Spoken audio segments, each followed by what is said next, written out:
నూజివీడు పేరు చెప్పగానే మామిడి పండు గుర్తుకు వస్తుంది. మామిడికాయతో పాటు పండులోని తేనెలూరు మధుర రసం సంతరించుకునేలా రైతులు ప్రత్యేక శ్రద్ధతో ఆరుగాలం శ్రమించి సాగు చేయడం వల్లే నూజివీడు మామిడికి ప్రపంచవ్యాప్తంగా గుర్తింపు తీసుకొచ్చింది. కానీ ఇప్పుడంతా గతకీర్తి అనుకునే ఆందోళనకర పరిస్థితులు ఏర్పడ్డాయి. గతంలో మిర్చి పంటను ఆశించే పెను నల్లి ఇప్పుడు మామిడి పూతను ఆశించింది. పూత రసాన్ని పీల్చి నిర్జీవంగా చేస్తుండటంతో కాసిన పూతను కాపాడుకునేందుకు రైతులు సర్వశక్తులు వడ్డుతున్నారు. నూజివీడు రైతులకు మామిడి సాగు లైఫ్ అండ్ డెత్ ఇష్యూలా మారిన వైనంపై రాజ్ న్యూస్ స్పెషల్ స్టోరీ.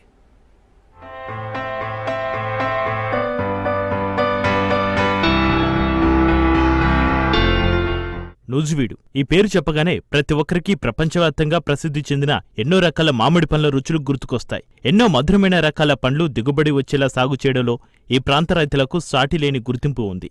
ఎన్నో ఇబ్బందులు ఎదుర్కొని పంట దిగుబడి వచ్చే వరకు ప్రతి క్షణం కంటికి రెప్పలా కాపాడుకుంటూ సాగు చేస్తారనే విషయం చాలా మందికి తెలియదు. ఏడాదికోసారి ఫిబ్రవరి నుంచి మార్చి వరకు అందుబాటులో ఉండే మామిడికాయలు పండించడానికి రైతులు పూత దశ నుంచి కాయ కోసే దశ వరకు ఎన్నో ఇబ్బందులు అధిగమించాల్సి వస్తుంది. నూజివీడు ప్రాంతంలో దాదాపు 65,000 హెక్టార్లలో మామిడి సాగు జరుగుతుంది. చిన్న రసాలు, బంగినపల్లి, తోతాపూరి, తీమామిడి, పెద్ద రసాలు, చెరుకు రసం, నాటు రకం, గులాబీ, నీలం, జలాలు తదితర రకాలను ఇక్కడి రైతులు విరివిగా సాగు చేస్తున్నారు.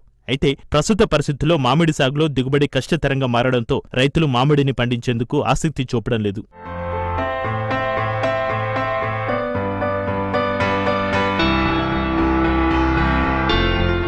ఆర్థిక ఇబ్బందులను భరిస్తూ చీడపీడలను ఎదుర్కొని సాగు చేసినా తగినంత దిగుబడి రాక గిట్టుబాటు కాని పరిస్థితి నెలకొంది. దీంతో సుమారు 20,000 హెక్టార్లలో మామిడి సాగు తగ్గిపోయింది. ఖర్చులు ఏటేటా పెరుగుతున్న మామిడిని తొలగించిన రైతులు ప్రత్యామ్నాయ పంటల సాగు వైపు మొగ్గు చూపుతున్నారు. పూత దశ నుంచి కాయ చేతికి వచ్చే వరకు దాదాపు 10 నుంచి 15 సార్లు రసాయనిక మందులను పిచికారీ చేయాల్సి వస్తుందని రైతులు ఆందోళన వ్యక్తం చేస్తున్నారు. పూత దశలో మామిడికి కోడిపేను తెగులు, తామర పురుగు ఆశించడంతో పొగమంచు ప్రభావంతో పూత రాలిపోతుంది. దీనికి తోడు మామిడి పిందె దశలో పంట దెబ్బతినే అవకాశం మెడమీద కత్తిలా వేలాడుతూనే ఉంటుంది. ఇటీవల మామిడి పంటను కోడిపేను, నల్లి పురుగులు ఆశించడంతో పూత మొత్తం రాలిపోతూ పిందె నిలబడని పరిస్థితి ఏర్పడింది.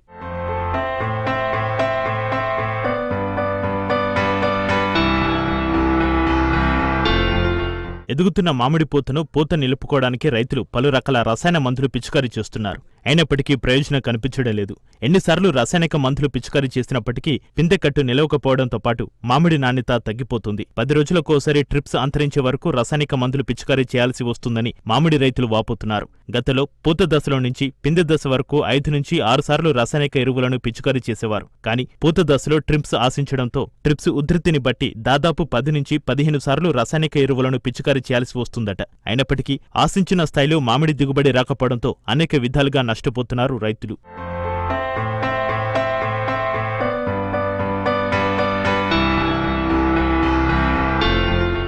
ప్రస్తుతం మామిడికి తేనె మంచు పురుగు, కోడిపేను, బ్లాక్ ట్రిప్స్, తెల్లదోమ, పచ్చదోమ ఆశించడం వల్ల మామిడి పూత మాడిపోయే పరిస్థితి వచ్చింది. నవంబర్ నుంచి ఇప్పటివరకు చాలా మంది 6 సార్లు రసాయనిక ఎరువులు పిచికారీ చేశారు. పూత దశ నుంచి కాయ దశకు తీసుకెళ్లాలంటే మామిడి రైతులు ఆర్థికంగా అనేక ఇబ్బందులు ఎదుర్కోవాల్సిన పరిస్థితి నెలకొంది. గతంలో ఈ పరిస్థితి ఎక్కడా లేదు. రసాయనిక ఎరువులు పిచికారీ చేయాలంటే 1 ఎకరానికి 500 లీటర్లు నీరు అవసరమవుతుంది. దీంతో రైతులకు ఖర్చు 5 రెట్లు పెరిగిపోతుంది. నూజివీడు నియోజకవర్గంలో ఎక్కువ ఎత్తులో మామిడి చెట్లు పెరగడం వల్ల రసాయనిక మందులు పిచికారీ చేయాలంటే రైతులకు ఇబ్బందులు తలెత్తుతున్నాయి. రాష్ట్ర మంత్రి కొలుసు పార్థసారథి నూజివీడు వ్యవసాయ మార్కెట్ ప్రాంగణంలో 30 కోట్ల రూపాయలతో మామిడి మార్కెట్ ఏర్పాటు చేయడానికి ప్రయత్నాలు చేస్తున్నారు. మాకు నూజివీడు అంటే మంచి మామిడికాయకి మంచి ఫేమస్ అండి.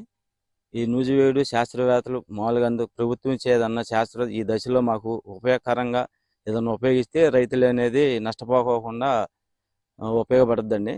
ఇప్పుడు ఒక కోట వచ్చేసరికి 10,000, 2,000 లీటర్లు, 10,000, 15,000 అవుతున్నాయండి. ఎన్ని మందులు కొట్టినా కూడా మాకు ఉపయోగం లేదండి.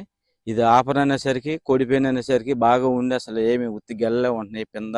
ఈ దశలో మాకు శాస్త్రవేత్తలు అందుబాటులో ఉండి మాకు అదంతా సూచనలు సలహాలు ఇస్తే ఈ మందులు ఈ కొట్టాలని చెప్పి కొద్దిగా ఉపయోగకరంగా ఉంటుందండి. ఈ టైంలో ప్రభుత్వం నుంచి మాకు ఏదన్నా రాయితీగా మందులు ఏదన్నా అందించినా రైతులు నష్టపోకుండా ఉంటారండి.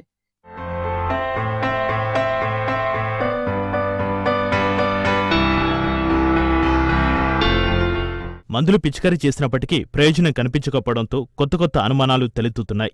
అసలు ఈ పురుగుల మందుల్లోనే కల్తీ ఉందా? ఈ పురుగుల మందుల నుంచే కొత్త పురుగులు పుట్టుకొస్తున్నాయా అన్న పరిస్థితులు నెలకొన్నాయి. ఇప్పటివరకు 20 నుంచి 30 వేల రూపాయల వరకు ఖర్చు పెట్టి 5 సార్లు మందులు పిచికారీ చేశాము. అయినా కూడా ఇప్పటివరకు పిందె దశ దాటలేదని ఆందోళన వ్యక్తం చేస్తున్నారు రైతులు. ఇలాంటి కష్టాల నుంచి బయటపడడానికి ప్రభుత్వం రైతులకు సబ్సిడీ ద్వారా రసాయనిక మందులను అందించడంతో పాటు శాస్త్రవేత్తలను అందుబాటులో ఉంచి అవసరమైనప్పుడు తగిన సలహాలు, సూచనలు అందించాలి. అలాగే గిట్టుబాటు ధరను కల్పించాలి. 1 ఎకరానికి 10,000 ఇన్పుట్ సబ్సిడీ రూపంలో అందించాలి. లేదంటే మామిడిని పూర్తిగా తొలగించి ఇతర పంటలపై దృష్టి సారించాల్సిన పరిస్థితి ఏర్పడుతుంది. ఈ ప్రాంతంలో మామిడి అంతరించిపోకుండా ఉండాలంటే రైతులను ప్రభుత్వం ఆదుకోవాలని రైతులు డిమాండ్ చేస్తున్నారు. రైతాంగం అనేది ఇప్పటికి 7-8 కోటలు అనేవి కొడతాం జరిగింది. ఇప్పటికి 2 లక్షలు 2 లక్షలన్నర అట్లా పెట్టుబడి అనేది పెడతాం జరిగింది మేము 5 ఎకరాల మీద. ఈ విధంగా రైతాంగం అనేది ఇప్పటికే 2 లక్షలు పెడితే ఇంకా 4-5 కోటలు కొట్టాలి. ఇంకా 2 లక్షలు 4 లక్షల దాకా పెట్టుబడి ఓన్లీ పురుగు మందులకే పెట్టడం జరుగుతుంది. దీనివల్ల ఏమైందంటే రైతాంగం అనేది నష్టపోవడం అనేది జరుగుతుంది. రేపొద్దున ప్రకృతి వైపరీత్యం వచ్చినా దానివల్ల కూడా డ్యామేజ్ అనేది జరుగుద్ది. కావున మన ముఖ్యమంత్రి వాళ్ళు, మన ఆంధ్రప్రదేశ్ ముఖ్యమంత్రి వాళ్ళు నారా చంద్రబాబు నాయుడు గారు దీని మీద దృష్టి పెట్టి ఉద్యాన శాఖని, వ్యవసాయ శాఖ వాళ్ళది ప్రత్యేక దృష్టి సారించి రైతాంగానికి ఎటువంటి మేలు చేయాలి. వాతావరణంలో వచ్చినటువంటి మార్పు వల్ల తేనె మంచు కానివ్వండి, పొగ మంచు కానివ్వండి, ఈ రోజు మంచు కూడా మనకి ఎప్పుడు కూడా గతంలో 1 నెల ఉండేది. ఈ రోజు డిసెంబర్ నుంచి సుమారు ఏప్రిల్ నెల వరకు కూడా ఈ మంచు ఉండటం వల్ల కూడా దీనివల్ల ఇక్కడ వాతావరణంలో చలి ఎక్కువగా ఉండటం వల్ల కూడా ఈ యొక్క త్రిప్స్, మైడ్స్, పురుగు అనేది కంట్రోల్ అవటం తక్కువగా ఉంది. కావున మా యొక్క నూజివీడులో మరి సైంటిస్టులు పంపించి ఈ యొక్క మామిడి నివారణకి చర్యలు తీసుకోవాలనేది కూడా మేము కోరుతా ఉన్నాం.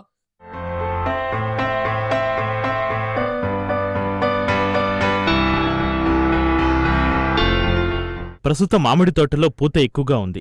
చిన్న రసాలు, బంగినపల్లి, తోతాపురి రకాల్లో 80% వరకు పూత రావడం జరిగింది. ముద్దురు తోటలో మాత్రమే పూత రావడానికి ఆలస్యం అవుతుంది.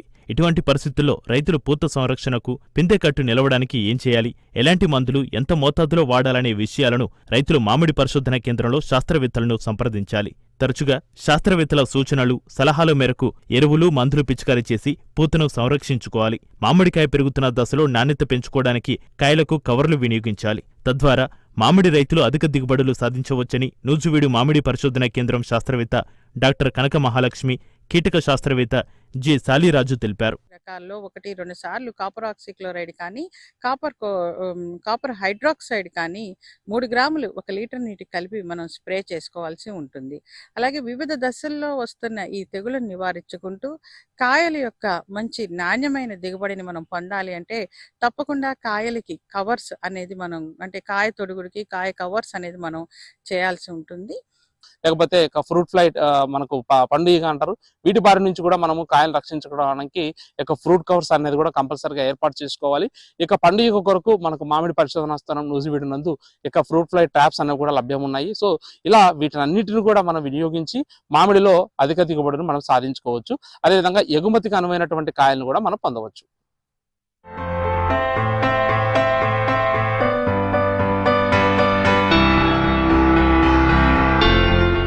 మామిడి సాగులో ప్రత్యేకతను చాటుకున్న నూజివీడి రైతులు పెరిగిన సాగు ఖర్చులు, చీడపీడల బాధలు భరించలేక క్రమంగా మామిడి సాగు నుంచి తప్పుకోవాల్సిన పరిస్థితులు వెంటాడుతున్నాయి. ఈ ఏడాది 20,000 హెక్టార్ల సాగు తగ్గిపోవడం డేంజర్ బెల్స్ మోగిస్తోంది.